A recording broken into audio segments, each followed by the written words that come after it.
wabarakatuh.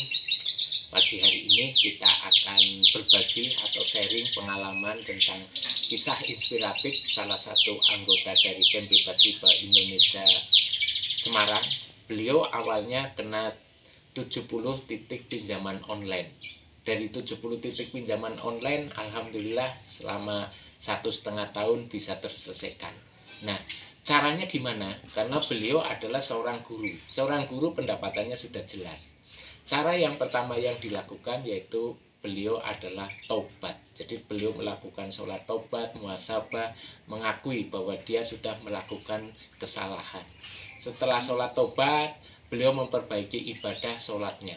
Sholat fardunya sudah dia perbaiki. Jadi di awal waktu dia melakukan. Setelah itu beliau tadarus.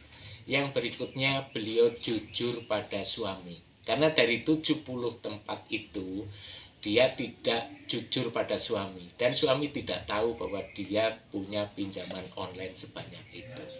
Nah, setelah jujur pada suami, di sini memang ada risiko.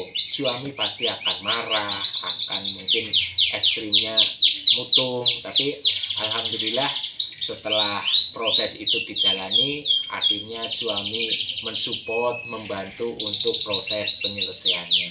Nah, di sini yang dilakukan berikutnya adalah beliau stop semua angsuran pinjaman online. Jadi di stop semua.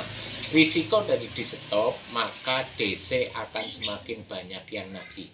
Beliau semakin menguatkan, beliau minta maaf kepada saudaranya, beliau minta maaf ke rekan-rekan gurunya, terus beliau sampaikan permasalahannya sehingga keluarga dan rekan-rekan gurunya maklum dengan kondisi tersebut.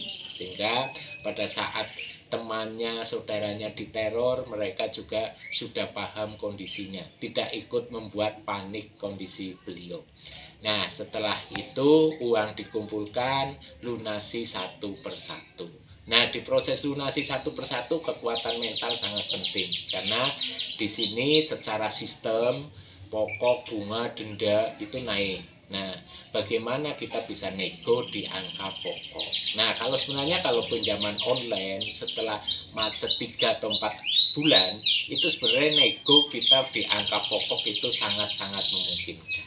Nah, akhirnya setelah setiap uang sudah terkumpul nominal tertentu, dia akan melakukan pelunasan ke pinjaman online. Alhamdulillah 1,5 tahun 70 titik pinjaman online bisa terselesaikan. Mudah-mudahan cerita ini bermanfaat untuk Bapak Ibu sekalian. Khairul kalam wabillahi taufiq wal hidayah. Wassalamualaikum warahmatullahi wabarakatuh.